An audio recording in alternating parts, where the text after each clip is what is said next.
simula ng laban ng top 1 team ng ML dito sa Pilipinas. It is again gonna be Bren Esports versus ArkAngel. Bren lang ba malakas o lilipad ang ArkAngel dito sa ating laban? May bukong na tayo lahat-lahat. Oo, may iniinom Pero ka kape pa rin. Alam mo, yun nga, hindi ko maintindihan sa'yo eh. Nagdala ka ng buko, tapos magkakape ka. Tapos wala laman. Mamaya may laman yan. Saktong props lang. Kape yung...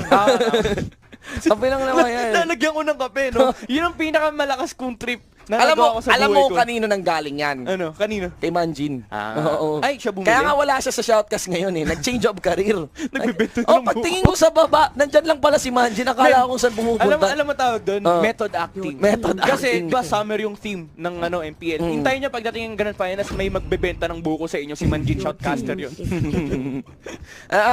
Doon ako kuha kasi ni Manjin yung angking galing niya. Kung di nyo naalalaman guys, yung talagang hataw ni Manjin, ang galing talaga sa mga barker times niya, gano'n, sa paglalako talaga, gano'n. Imagine niyo kung kunyari meron kayong sari-sari store, tas ang bantay si Manjin, di ba? Kuya, pabili. Ano po yun? Galing diba? pwede nga sa jeep yun eh. O, sakay na. O, lima pa. O, diba? pakiusap ka tayo. It would be very interesting kung gano'n si Manjin yung membro ng Toda. Kaya nga pang Toda din yung hindi tumatahimik. Toda din yung attire ko eh. O, di ba? Bayad na bayad. Mga kaibigan, first rotations natin ng picks and of course ng bans natin. We're gonna be seeing the Kimi and Grak na aalisin dito ng Bren Esports. Very method. It's a method ban here mula sa Bren Esports. Lalo na yung Grak. I find the Grak as a higher threat compared pa nga sa Kimi dito. Meanwhile, ArkAngel would be a bit more on the removal nung parang aggressive points or aggressive stance dito ng Bren. Kasi we do know Coco pagdating naman sa Claude, di ba? Alam natin na pinanghawakan ni Coco din yung pagiging number 1 sa Claude sa Pilipinas. And yung kaya, ang interesting na inalis nila dito, no? The respect on Pain's ability to really lead all those chargers mula sa Bren. And we do know na isa sa mga pinakamagandang pang-lead talaga ng gera, ng skirmishes is kaya din naman. Yeah, of course. Tsaka ito yung sinasabi ni Butters na parang, although nawala si Kaja sa meta Kaja, natin, Kaja, sorry, Kaja. May announcer na kasi. Sabi niya, tigil-tigilan yung kakakain yung Kaja. So parang na-realize ng team na, sige, testingin natin. Tapos na-realize din nila na, ay, ang lakas pa pala nito. And yung kasi, yung threat pa rin na meron kang pang-punish kapag kunwari, mag-push kayo. Meron ka pa rin threat na divine judgment eh. Pwede kang manghila kung sino man yung co-contest ng push nyo. And it's especially good against yung mga Harit compositions. Yes. Kasi yun nga yung idea ng Harit during the push with may lapag lang yung Zaman Force. Pero the thing about Kaja kasi, wala siyang pakialam kung mag-push kayo o mag-back kayo. As long as meron siyang divine judgment, definitely may punish pa. Up yung siya. lineup niya. Up lagi yung Kaja. Online talaga, binaf pa yan. Diba? Binaf pa yan. So, Harit ngayon ang priority dito ng Bren Esports at the hands of the likes of UG talaga. Have lots of expectations on that one. A good reason din kung bakit naman prioritize ng Bren Esports dito yung Harit, Minotaur and Cho. Kitang-kita mo kung gaano ka-textbook yung pinili lang talaga dito ng ArkAngel that, damn, we need a Minotaur, we need a Cho. Yun na lang talaga. Tsaka dito mo makikita na yung teams talaga natin sobrang, alam na nila yung drafting eh. Yung Minotaur, sinagot kagad ng carry. And I like the idea ng ArkAngel dito na kukunin mo kagad yung Cho kasi knowing na first pick, Harit sila dito eh. Hindi na nila, wala nang tanong-tanong pa. Alam mo kukunin ng Bren yung Harit. So, knowing na kukunin kagad nila yon, you have the option na kunin mo yung Cho. Lalo sa kamay ng Bren Esports. Talaga kukunin at kukunin mo. Either ban mo or kunin mo. Kasi sabi ng ibang mga players na parang yung Cho lumulusot na hanggang 4th pick. Pero pagdating sa Bren, no questions asked yan. Yes, ang ginatuwa ko pa dito, ang pinaris pa dun sa Cho is yung Minotaur nga. Parang kung ako papipiliin ng massive ko pagdating sa first draft ko, it would be a Cho tsaka Grak. Lagi ganun, Cho Grak. Actually nga, first pick ko pa rin ng Cho compared to the likes of Akimi or kahit nga sa Claude dito. Pero kasi, depende kasi sa availability ng marksman. Continuing dito sa draft natin mga kaibigan, everything sets and gets unlocked dito. And we have a carry. Interestingly, Coco is, Leomord to, no? Leomord. Coco is on Leomord and we got a Kufra coming in as the tank here ng Bren Esports. Ngayon ako dito pinaka-interested kasi this is, I think, a composition that needs more on a bit on the early game, around 4 minute mark. Kasi Digi, they have to capitalize on the Digi. Tapos, ano yun parang Kufra initiate, tapos follow up ni D. Into the game we go, into the land of dawn. Once again, this is game 1 of the best of 3 series ng Bren Esports at ng ArkAngel. On the blue side ay ang Bren Esports, guys. We got Pain on this Diggy. Ribo naman sa carry. Coco on the Leomord. UG for the Harit and Haze for the Kufra. It's side naman ng pulang team. You have ArkAngel Losty sa kanyang Minotaur. Jay on the Cho. Jeff Gilly forever using the Lunox. Kilos naman sa Tams and Rio ang gagamit ng Gusion. I really like yung matchup natin dito ngayon. Makikita na naman natin yung Harit versus Gusion.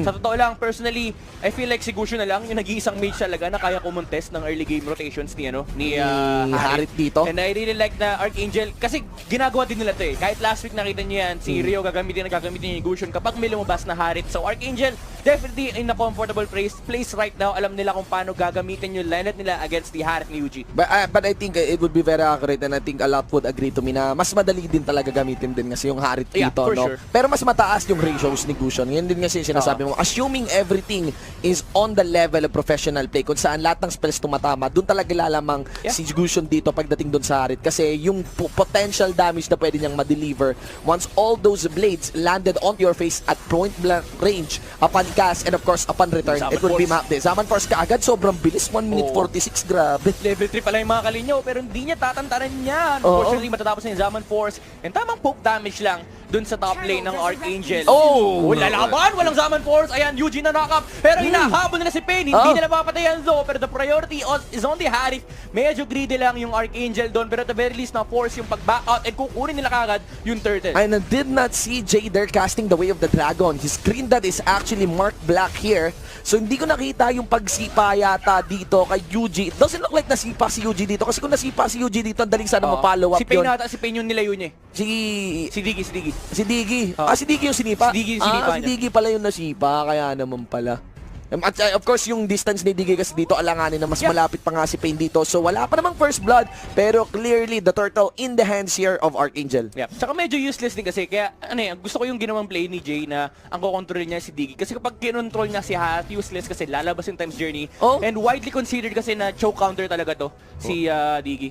And ano din kapag yung Harit din naman yung snipa mo, meron ka lang 3 seconds na window. Good luck, no? May 3 seconds ka rin na window. Parang yun yung buong casting frame ng Way of the Dragon. So, parang after mo masipa sa Way of the Dragon, kung hindi execute kill yung Way of the Dragon, auto-attack mo, makaka-dash out pa si Harit dito. Medyo mahirap talaga patayin. And for ArkAngel, medyo okay sila sa nangyayari ngayon. Kasi again, yung Harit natin medyo hindi nakakahanap ng rotations, mag-i-steal siya sa mid, kukuha ng buff, get his farm up.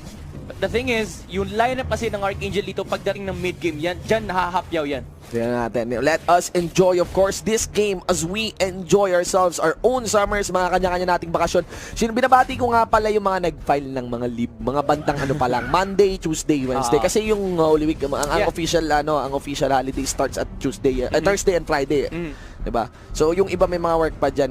Normally, ang tendency ng mga kaibigang empleyado is, of course, i-combine yung mga leaves nila. Diba? Exactly. So, ayan, sabayan nyo dyan. Siguro kung meron mang sad news dyan is wala pong MPL dyan. Kasi sinasabayan din natin yung mismong land season vacation din para sa mga players natin. Of course, give respect din syempre yung tradition dito sa Pilipinas of celebrating that being spiritual during the land season. Feeling ko, walang MPL. Bakasyon din tayo eh. Oo nga eh. Feeling ko naisusulat no? Naisusulat pero... kasi stress na yung mga tao no? Oo. Feeling ko, enjoy natin yung init eh. Pero usapang enjoy ng init. Ito, isang match na sobrang init talaga. Wala pa tayong nakikitang bakbakan. No kills. Actually, both of these two teams, this is the moment that they're just trying to get a read muna sa isa't isa. Read yan. Guys, wala nga agresibo ngayon dyan eh. Pero of course, you got no choice here but to be more proactive in securing the turtle. The interesting part here is this is the first time actually that I'm seeing the likes of Bren Esports na mas conservative yung approach doon sa turtle. Meron siguro silang admittance dito. They want a late game for the carry, maybe onto the Leomord. And as long as hindi naman nakakuha ng consecutive kills yung Gusion dito, okay pa rin. No? Yun yung signature playstyle ng Bren Esports, yung sobrang aggressive. Pero hindi siya aggressive na mapapasama sila. Controlled aggression yun. Pero the thing is, yung lineup kasi nila dito, it allows yung space para makapag-better world sa game. Pero ang ganda naman ang pasok ni UG dito. Under turret Zaman Force yan ha. Ginang bomb sa may pinakalikod. But you can actually see the sacrifice. It would be the top lane side. Ben Coco destroying the first turret. Yep.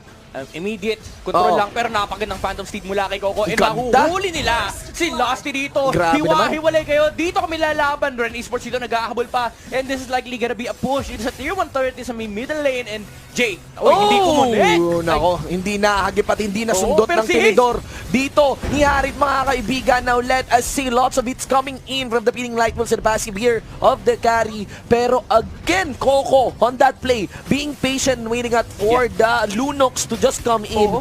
Alam niya na hindi niya mapapatay si Lunox. He's just gonna be forcing out the Order of Brilliance ultimate. So ang gagawin niya, he went down at kung sino pa yung ikatlong nahuli na pumila pa pataas, yun yung pinost ni Coco dito. Not to mention, he has done that after a push. Tsaka ang ganda ng approach ng Bren Esports. Siyempre, after the third takedown sa may top lane, pupunta at least 3-4 na heroes doon. Oo. And hindi nila kagad in-engage nung pumunta kagad. Hinintay nilang makalagpas si Kiluwash, kay Oo. Coco, din tsaka nila pinatay Yes. yung Minotaur. Then again, yung sinabi mo nga kanina, si Coco dito nakita niya, si Lunox, napasama din yung pwesto. Good That's turn. why kinumit na kagad yung Phantom Ang Steed. talino kasi inantay nila na yung formation ng ArkAngel humina. Oo. 'Di ba? Inantay muna nila na si Kiluwas nga pag-angat, gets? Ang hirap na makatalon eh. Yeah. Parang nagamit pa nga yata ni Kiluwas yung custom lips sa may minion eh, 'di ba? Just so to get the wave clear o kaya yung kanyang yo-yo Ganda rin dito. bola. Nako, grabe yung Holland mga kaibigan pero hindi magko-connect. Ultimation is not gonna be used as not gonna be connecting into anyone as well. So that's gonna be one ultimate down. A crucial one actually mula kay His. Pero ito, power spike for ArkAngel. The Truncheon has been picked No! up by Jeff Philip forever. Pero ito, nakahuli si Jay! Naku po, napakaganda ng catch ng Bren Esports Wala. ito. And again, immediately translating into objective. This is the Bren Esports Wala. that we are looking for. The objectives, the Oo. kills, ang bibilis ng Nabaliw. kanilang galaw. Nabaliw si Jay doon, pre, apat yun ah. Actually, di niya nakita kasi yung isa. In-assume niya na parang kaya niyang i-outlast yung damage sila doon. Pero ano lang yun, ita-time journey lang yun ni Diggy. Oo, Kahit ano pang ayun, gawin ng pakulo nahuli na doon. naman si Lusty. Last man, mga kaibigan. Tingnan natin kung sino pang masusunod masasagasaan dito. Synchrovision to the Zaman Force initiate here. Coming in from UG Kiluwas, mga kaibigan, na hindi na abutan dito ng Hunter exam. Lunox as well na mga kasabay niya rin dyan. And now it's a 5-1 score para sa Bren Esports and Easy Turtle surely. Grabe, na-miss ko tong Bren Esports na to. Classic. Every time, lahat ng decisioning nila may reason, kontrolado lahat ng informasyon in ArkAngel, wala silang magawa. Hinihimay lang sila dito ng Bren Esports. No, my glove. Ganun lang, no? Inantay lang talaga na mag-slow down yung pacing ng game. Kasi basa ng Bren Esports na yung main damage dito ng ArkAngel is kapag nag-Chaos Darkening si Lunox, kapag kunyari pumasok si Reo dito. Pero no opportunities eh. Tapos so far, disabled din si Cho dito just because of those zoning abilities coming in from the Diggy. Tingnan mo naman yung manok dyan, men, no? Diba? Bounty Fresh, tatlo na kaagad yun. Diba? Habulan. Fiesta, Tsaka diba? bawal magtago ArkAngel dito, willing i-dive ng Bren Esports yan. Look at the items here ng Bren Esports. Yes. May BOD na yung Liam Ward natin. Sobrang May laki Iron ng Hunting Natis Bow point. pa. May Iron Oo. Hunting Bow pa, di ba? May necklace pa dito, Nako mga po. kaibigan. May healing necklace. Para saan? Para saan nga yung healing Feeling ko, necklace dito? Parang ano lang, no? Sustain Yeah, item niya parang lang. di sila back ng back. Kasi again, kailangan lang nilang kontrolin yung resource ng ArkAngel dito. Alam nila na sila yung late game, pero at this point kasi, nasa kanila yung advantage. So, no reason to back off at matakot sila against ArkAngel. Ang kailangan lang nila ingatan dito is yung positioning nila. Kasi again, it is still a Minotaur, na kapag na-combo nila yan ng isang spot, tapos nagdikit-dikit sila, the Gusion is still a problem for them. Yes, and you can actually observe Jeff Kitty Forever's Lunox din a bit delayed on the Clock of Destiny. Oo. He has the Lightning Truncheon, pero yung kanyang elegant gem dito, ngayon pa lang nabuo actually at the 8-minute 45 seconds mark. Habang si UG, second core item na yan. Yung Yeah. concentrated energy, and this would prompt the Harit. Ang concentrated energy kasi hindi siya actually designed for parang combat. It's actually an item designed for control and sustain because of the spell bump, di ba? Pero best part kasi dito Haze, kay Harit Haze. yung cooldown, maikli! Oh, Haze! Punit Medyo yung... makunat pero makapatay pa rin siya dito. It's gonna be Kiluwash taking that kill. Pero Bren Esports, hindi na sila sasagot. Wala pa naman yung Lord. It is not that time. Si Coco dito, free farming lang Yes. sa may top lane. Tamang trabaho lang. Kinokontrol niya nga din yung vision sa kanya. Hindi siya basta-basta din nagpapakita. Pero of course, may good read naman yung ArkAngel dito. Nung nasipatan nila yung mga membro ng Bren Esports na hindi pa rin kasama si Coco. So there's a good chance that he is actually staying up top. And Coco here is actually fading pretty well for himself. Again alam natin na may BOD na nga si Jan. Oy! Okay, Nako. Zaman Force kumonekta kay Jay. And Grabe. makakatakbo pa rin naman siya dito. Medyo makunat yung ating Cho, pero that's not the objective. Ang objective ay Lord for Bren Esports. Mga-force na mag-back si Cho dito. Isipin mo, no, paring midnight. Isipin mo, parang si Cho, so, kinalakas-lakas na hero, yung counter lang pala is Digi. Oo, Digi lang talaga. Sabi, playmaker ka ng playmaker. Sige, tanggalin natin yung mga control mo. Uy, pumasok Sutan mo na lang mo! ng reverse time, nahuli men, nanlambot dito yung Minotaur natin, ang bilis na nawala. Here comes Gloko, tigidig-tigidig hiya. Tapos, let's see here, Kiluwas, getting the melee range. There's also the shield available for him. Ang update ni Kiluwas, nakuha yung Lord din dito ng mga membro ng ArkAngel, Jeff Forever, activating the power darkening ability, ultimate, mega kill, pero yung carry pa rin na makakasecure sa kanya. 3 for 1. Sakit ni Ribo, men. Yapi. Nakita mo si Lasty kanina, nagsubok, pumasok. Sabi niya, tara guys, laban tayo. I believe 3 hits lang ata si Lasty kanina doon. Ang makulit doon, hindi nakas ni Lasty ultimate niya. Oo, yun lang. Kasi hindi niya rin, hindi niya rin in-expect na sobrang taas na nung burst damage coming in from this carry. Again, yung true damage kasi ni Ribo dito, sobrang sakit kay Lasty. Ganda. Walang kunat-kunat dyan. Incandescent si Rio. Okay, very interesting there. Munti ka siya kung nandun yung I don't feel na masyadong maaga yung incandescence. Actually, I think wala pa namang vision provided by the moment na pumasok siya doon sa may mismong brush. But he wants to be maybe a bit more snappy in that game. You have to take note na si Rio yung Guinevere dati na naglaro nung Sunday game natin. A bit aggressive on that AD nga. May aggressive talaga on that hero. Pero, ayun, paring midnight. I mean, good thing na lang na nakuha ni Jeff Cutie Forever yung Lord dito. Yeah, kasi kung nakuha ng Bren Esports yung Lord, butas, yun na nga butas ang base. Imagine nyo na lang na kapag nag-push sila with the Lord, meron kang Zaman Force na pwede mo ilapag. May So carry that's gonna eliminate ArkAngel na susubukan kumontes yung turret. So kapag napatay na yung turret, re-recta inhibitor yan. And remember, walang kwenta si Jay during the teamfight kasi si Pain, kung nakita nyo yung teamfight kanina on that Lord, tinitipid na yung times journey siya. Subukan mong mag-Jit Kondo, subukan mong mag-Way of the Dragon. Yun lang, May nakaabang na times journey. Yun lang. So parang na talaga, countered na yung full set of abilities ni Cho dito that is within the range of that time's journey. Tingnan natin kung merong matindi na magagawa ditong rotation ngayon ang ArkAngel bilang pambawi. Then sa kinlamang ng Bren Esports, Thunderbolt available for the carry here on top of that bloodthirsty axe. Yeah. May gem pa. Pampakunat na lang konti. Oh, di ba? Pinakunat na lang, men. I-outlast lang nila yung teamfight kasi ang dami nilang damage output dito The carry, the Limort, even the Harry at this point. Ang sakit na rin yan. And just look at the lineup ng ArkAngel. Saan manggagaling yung sustain nila? Yes, may sustain ng konti si Kilowatt dito pero hindi na nila kaya i-outlast ng damage output. Naku, napaplaker si Lasty ha. Walang ult yan. Full bar yan, pero walang ult yan. Yun natin yung problema dito mga Bobby Tricks. So let us see here, the flicker getting burned.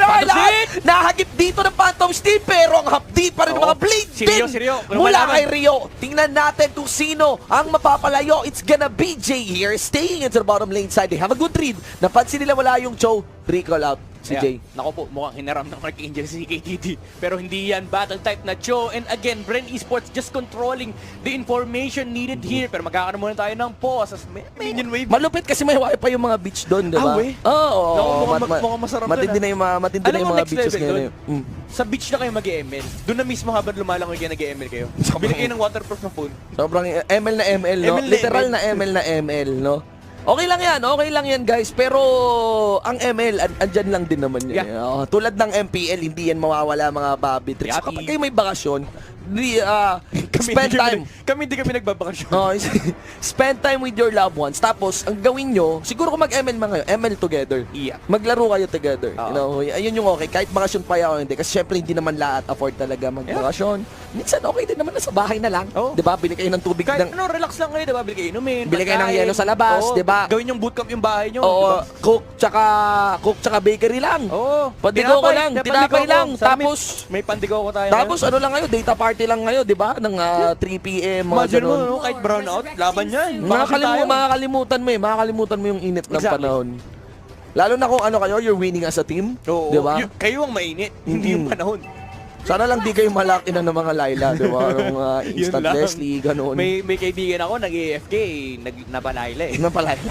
Di ko alam sa kanya Sabi ko, wag kang mag-AFK pag draft Okay, intergame, we go back. Ladies and gentlemen, 6K ang lamang dito ng Bren Esports. Pero take note, that is a 6K gold lead at the 15-minute mark. It's a bit of a lead. Pero again, 15-minute mark, this is actually a time of threshold kung saan parang nagpipikila.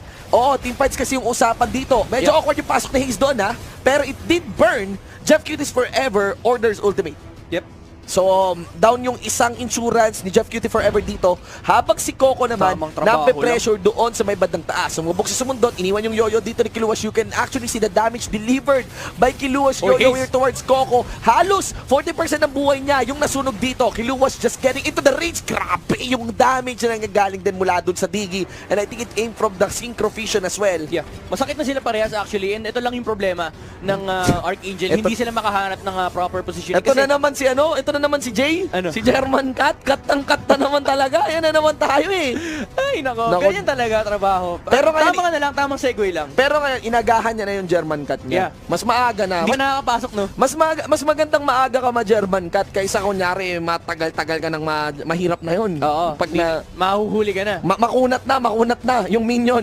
Exactly. Makunat na yung minion nun. Problema na ng ArkAngel dito, medyo disruptive kasi yung teamfight ng Bren Esports. Although yung position-based ultimates nasa kanila, again, the Cho and the Minotaur, with the Minoan's Fury, tsaka with the Dragon Jit Gundo. Ang problema kasi hindi nila pwedeng hindi nila pwedeng tipirin. Mm-mm. At Ay! ito. Ito na naman si Jay. Si Jay na naman yung target dito. Of course, alam naman natin yung Cho management ng spells dito. Every time he does the face Oy! check, there's Si available. Shunpo out. Haze, face checking in. Half health yung na-burn sa kanya lang din. And you have to take note na may immortality. Yan! Apple dito sila Yuji Saman Force! Oh, nakapaganda kumonekta sa 2 kilowatt. Mababurso siya rito ng Leomord. Patay! Yung ating towers. Pero si Gusion mapapatay din sa may backlines. Although, napakaganda na Coco, kanyang pagpasok. Hindi niya na-sustain. Pero Coco dito. Ang showing probinsyano. on the show.